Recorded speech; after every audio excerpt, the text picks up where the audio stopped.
मेरी व्यक्तिगत राय में कॉम्पिटिटिव एग्जाम्स का जो हमारा अभी का मॉडल है, इसे बंद कर देना चाहिए और जिसे जिस विषय में रुचि है, जिस सब्जेक्ट में जो पैशनेट है, उसे उस विषय में, उस सब्जेक्ट में आगे बढ़ने का मौका देना चाहिए।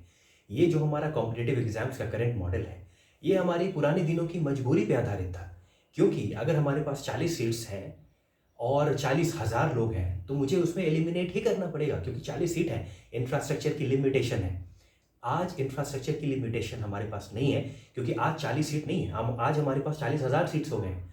तो जब हमारे पास ये लिमिटेशन नहीं है, फिर भी हम पुराने ज़माने का ये जो हम मॉडल ढो रहे हैं एलिमिनेशन का, ये इंक्लूसिव नहीं है। और ये आज आप देखें कि आप जॉब्स में जो हायरिंग करते हैं एचआर के लोग, वो आज पैशन पे हायर करते हैं। क्यों? डिग्रीज और स्किल्स, डिग्री से ज़्यादा वो ये देखते हैं कि क्या आप पैशनेट हैं। आपको उस पे हायरिंग की जाती है। आपने अगर फिजिक्स केमिस्ट्री में भी अगर आपने पढ़ाई की है, आपने आईटी में अगर पढ़ाई की है, फिर भी आपको writing, content marketing, digital marketing के जॉब्स क्यों मिल जाते हैं? क्योंकि वो देखते हैं कि अगर आप पैशनेट हैं इस क्षेत्र में, आप राइटिंग में काफ़ी दिलचस्पी लेते हैं और वो देखते हैं कि आपका काम सही है, तो आपको हायर कर लेते हैं। लेकिन ये पुराना जो हमारा तरीका था कॉम्पिटिटिव एग्जाम्स का, इसमें क्या होता था कि आपके 3 घंटे के पेपर से आपकी पूरी जो ज़िंदगी है वो निर्धारित हो जाती है। अब ये गलत है। ये गलत है क्योंकि आप 3 घंटे में हो सकता है कि आपका दिन खराब हो। ये भी हो सकता है कि जो तरीका है हमारा कंपटीशन का, उसमें जो चीज़, जिस तरीके से टेस्ट आपको किया जाता है वो गलत हो। कोई फिज़िक्स में बहुत अच्छा हो सकता है, लेकिन वही वही वही इंसान फिज़िक्स के न्यूमेरिकल को सॉल्व करने में फ़ेल हो सकता है। किसी का जो जो इकोनॉमिक्स में जो स्टैटिस्टिक्स का साइड है, इकोनॉमिक्स का साइड है, जो मैथमेटिकल साइड है, वो वीक हो सकता है। लेकिन वो जो इकोनॉमिक्स का जो बाकी जो एक एब्स्ट्रैक्ट साइड होता है, जो जो ह्यूमन साइड होता है, उसमें बहुत स्ट्रांग हो सकता है। तो ये आज का जो हमारा मॉडल है, ये एग्ज़ाम और उस एग्ज़ाम में भी, एग्ज़ाम का भी जो तरीका है वो आपके एक, जैसे बोलते हैं ना कि आप एक टूर्नामेंट में आप पूरा फाइनल तक बहुत अच्छा खेले, फाइनल में एक दिन आपका खराब चला गया, आप हार गए और ट्रॉफी आपको नहीं मिली। तो एक तरीका ये हो सकता है कि हम किसी बच्चे को उनके स्कूल डेज के शुरुआती दिनों से उसे असेस कर सकते हैं।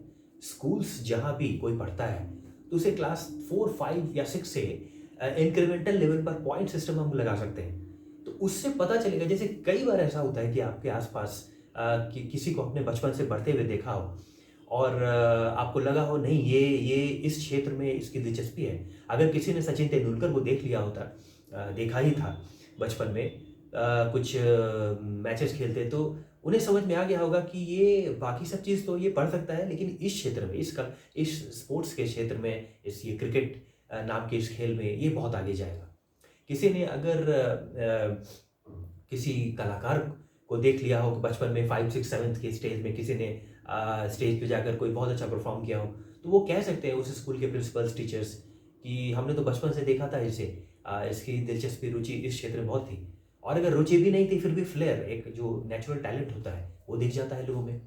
किसी में वो नेचुरल टैलेंट साइंस में हो सकता है, किसी में नेचुरल टैलेंट वो आर्किटेक्चर उसमें हो सकता है। अलग अलग जो बच्चे होते हैं, वो अलग अलग क्षेत्र में उनकी कौतूहल होती है, दिलचस्पी होती है। लेकिन ये आज के मॉडल में ये पैशन, ये दिलचस्पी और एक रुचि, ये काफ़ी नहीं होता। क्योंकि अगर मैं फिज़िक्स में पैशनेट हूँ, 10th 12th तक मैं फिज़िक्स को लेकर बहुत पैशनेट हूँ, लेकिन वो एक कॉम्पिटिटिव एग्ज़ाम फिर आता है जिसके बाद मुझे फिज़िक्स में आगे पढ़ाई करने दिया जाएगा किसी अच्छे कॉलेज में। और वो एग्ज़ाम अगर मैं क्रैक नहीं कर पाता, क्योंकि अगर मैं न्यूमेरिकल मेरा वीक है, तो फिर तो फिर वहाँ पे प्रॉब्लम हो गई वहाँ पे। तो मैं ये कहना चाह रहा हूँ कि जो ये पुराने दिनों का ये जो मॉडल था कॉम्पिटिटिव एग्ज़ाम का, वो कुछ कुछ हमारी लिमिटेशंस थी, कुछ मजबूरियाँ थी, उस पे आधारित था। आज वो सब चीज़ें नहीं है। एक और बात मैं यहाँ पे जोड़ता हूँ, पहले के जो जो पढ़ाने के तरीके थे, उसमें कई बार किसी विषय में, आप किसी सब्जेक्ट में बहुत पैशनेट हैं, फिर भी आप अटक जाते थे कहीं पे। लेकिन आज जब इंटरनेट आ गया है, तो वहाँ पे आप नहीं अटकते, वो चीज़ आपको समझ में आ जाती है। मैं क्या कहने की कोशिश कर रहा हूँ, क्लास 8 9th में जब लाइट चैप्टर हमें पढ़ाया जाता था, तो अब मेरे जैसे स्टूडेंट्स को ये रिफ्रैक्शन समझ में नहीं आता था उस वक़्त। रिफ्लेक्शन ये बहुत आसान सा चीज़ है, लेकिन रिफ्रैक्शन को ब्लैक बोर्ड पे समझाना बहुत मुश्किल है, क्योंकि आप ये बता रहे हैं कि आप उस तरफ कुछ जा रहा है और कई बच्चे को वो समझ में नहीं आती वो बात। लेकिन आज क्या है, आज जो इस तरह के एडटेक प्लेटफॉर्म्स की बाहर से आई है, इतने सारे ऐप्स हैं, इंटरनेट है आपके पास, थ्री डायमेंशनल से आप बहुत अच्छे से समझा सकते हैं कि टोटल इंटरनल रिफ्लेक्शन क्या है, रिफ्रैक्शन क्या है। तो ऐसे कई सारी चीज़ें हैं, टेट्राहेड्रल स्ट्रक्चर, जैसे कि अब उस वक्त केमिस्ट्री में मुझे समझ में नहीं आती थी, आज देखिए, आज तो वीडियोस में बहुत अच्छे तरीके से ये समझाया जा सकता है। तो आज वो सब चैलेंजेस नहीं हैं, जिन चैलेंजेस को लेकर कहीं ना कहीं कोई स्टूडेंट अटक जाता था और उसकी पैशन भी उस सब्जेक्ट में होती थी तो वो आगे नहीं बढ़ पाता था। कंप्यूटर, कंप्यूटर एक बोरिंग सब्जेक्ट हो ही नहीं सकता, लेकिन मैं आपको बता रहा हूँ कि जब मैं पढ़ाई करता था, इंटरनेट डेज के पहले की बात कर रहा हूँ, मुझे ये सब्जेक्ट बहुत ही बोरिंग लगता था। और आज कंप्यूटर के बिना तो कुछ भी नहीं हो सकता, ये तो बहुत इंटरेस्टिंग सब्जेक्ट होना चाहिए। लेकिन एक सीमा के बाद जैसे ही पॉइंटर का कॉन्सेप्ट आया, मेरा दिमाग घूम गया कि ये क्या है पॉइंटर। और ये कहीं ना कहीं हम में से हर कोई एक विषय में, एक सब्जेक्ट में एक जगह जाकर अटक जाते हैं और उसके बाद उस सब्जेक्ट से भी विमुख हो जाते हैं। वो सब चैलेंजेस आज नहीं है। जैसे आज मैं अगर किसी को पढ़ाता हूँ, किसी छोटे बच्चे को, तो मैं देखता हूँ कि उसे तो बहुत अच्छे तरीके से समझ में आ रहा है, क्योंकि मैं वीडियो का रेफरेंस दे देता हूँ, उसमें कोई वीडियो दिखा देता हूँ, किसी कंटेंट क्रिएटर की कोई जो उन्होंने बनाई है बहुत अच्छे तरीके से, एनिमेशन से, कार्टून से, उस तरीके से समझाया जा सकता है स्टूडेंट को। लेकिन हमारे समय में ये नहीं होता था। तो इसीलिए आज हर कोई हर चीज़ सीख सकता है। तो इसे ये डेमोक्रेटाइजेशन होना चाहिए, ये मौका मिलना चाहिए कि जो जिस विषय में आगे बढ़ना चाहे। किसी को डॉक्टर बनने का मन है, आप आज के मॉडल में आप बनने नहीं दे रहे, क्योंकि आप सीट्स बहुत लिमिटेड है। 50,000 लोग अपियर हो रहे हैं, अगर आप कह रहे हैं कि 2,000 3,000, मुझे नहीं पता कि कितनी सीट्स होती है एमबीबीएस में आज, लेकिन बहुत कम होती है, इतना मुझे पता है।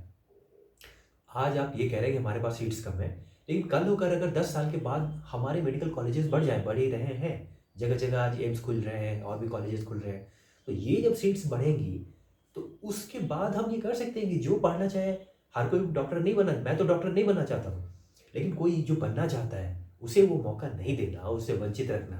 अगर कोई बनना चाहता था बचपन से डॉक्टर और आप उसे कोडिंग करवा रहे हैं, ये तो गलत है। कोई कवि बनना चाहता है, आप उसे इंजीनियरिंग करवा रहे हैं, तो ना वो कविता लिख पाएगा ठीक से, और ना ही वो इंजीनियरिंग भी जहाँ भी करेगा वो कबाड़ा कर देगा वो। तो अपने लिए भी उसका नुकसान भी हुआ, समाज के लिए भी नुकसान हुआ। ये हमें समझना पड़ चाहिए। शायद कुछ लोगों को ये बातें बचकानी लग सकती है, लेकिन मैं हमेशा से ये मानता आया हूँ कि सबसे बड़ी जो प्रॉब्लम है एजुकेशन मॉडल और फिर जो ये जो पैटर्न है जॉब का, वर्किंग एम्प्लॉयमेंट का, इसमें सबसे बड़ा प्रॉब्लम ही कॉम्पिटिटिव मॉडल है। और ये हमने बाहर से लिया है, ये हमने बाहर से लिया है। अब बाहर के लोग अब इस तरफ मुड़ रहे हैं, क्योंकि वहाँ पे जो हायरिंग होती है, खासकर जो बाहर के एमएनसीज आपको हायर करते हैं, आपके टैलेंट से ज़्यादा वो आपको आपके पैशन पे हायर करते हैं, क्योंकि टैलेंट तो अब सब कुछ ऑटोमेटिक हो गया है। आप देखिए आज कोडिंग भी मशीन्स कोड कर रही है, ऑटो एमएल और ये सब का जो कॉन्सेप्ट है, आने वाले समय में सारी चीज़ें जो भी मैकेनिकल चीज़ें हैं, जो आज टैलेंट लगती है लोगों को, वो सब चीज़ machines, artificial intelligence, machine learning से होगा, नेचुरल लैंग्वेज प्रोसेसिंग के हेल्प से होगा। लेकिन पैशन जो चीज़ है वो तो ह्यूमन बींग्स में ही है। तो इसीलिए वहाँ पे ये ड्राइव, ये मोटिवेशन, ये पैशन, इसी चीज़ को लेकर बड़ी बड़ी कंपनीज आज आज हायरिंग कर रही है। और हमारे पुराने मॉडल में जो अभी तक हम चलाते आ रहे हैं कॉम्पिटिटिव एग्जाम्स में, इसमें पैशन का कोई मतलब नहीं है। आप होंगे बहुत पैशनेट फिजिक्स में, केमिस्ट्री में, बायोलॉजी में, क्या आपने एग्जाम कम्प्लीट किया? नहीं किया, नहीं किया तो साइड हो जाइए। आप फिर आर्ट्स में इंग्लिश ऑनर्स कर लीजिए, आपको नॉर्मल आप बीकॉम कर लीजिए और जाइए, आपके लिए ये चीज़ नहीं है, ये गलत है और हमें समझना पड़ेगा। एक मॉडल ये हो सकता है, जैसे मैंने कहा, एक तरीका ये हो सकता है कि बचपन से 5 6 7 8 थे, थ्रू आउट स्कूलिंग और कॉलेजेस एक इंक्रीमेंटल असेसमेंट हो। अगर आपको एसएस ही करना है तो एक 3 घंटे में आप क्यों एसएस करना चाह रहे हैं? उसका एक तरीका ये है कि आप इंक्रीमेंटल एसेस करें। 5 6 7 8 9 10 5 6 साल 7 8 साल कोई जब स्कूल कॉलेजेस से पढ़कर निकलता है तो टीचर, प्रिंसिपल सभी देखते हैं, वॉच करते हैं, ये जो स्टूडेंट है ये तबला बहुत अच्छा बजाता है, ये जो स्टूडेंट है ये फिजिक्स में बहुत अच्छा है, ये जो स्टूडेंट है इसकी ह्यूमैनिटीज़ में बहुत दिलचस्पी है और ये इसमें आगे जाएगा। तो उस असेसमेंट से जो पॉइंट सिस्टम हो सकता है, ये हम कर सकते हैं कि फिर उसे हम फिर रेट कर सकते हैं और वो उस दिशा में आगे बढ़ सकता है। बहुत चीज़ें हम कर सकते हैं। पहले हम इस पे एक डिस्कशन की शुरुआत तो करें। आज हमें कम से कम इस पे एक बार सोचना तो चाहिए कि क्या हम गलत तो नहीं कर रहे इतने साल से। बहुत गलत कर रहे हैं। एलिमिनेशन का मॉडल हम कर रहे हैं, ये इंक्लूसिव नहीं है। एलिमिनेशन जहाँ भी होता है वो इंक्लूसिव तरीका नहीं होता है। एक बार इस पे सोचना चाहिए, ऐसा मैं समझता हूँ। हो सकता है कि मैं गलत हूँ।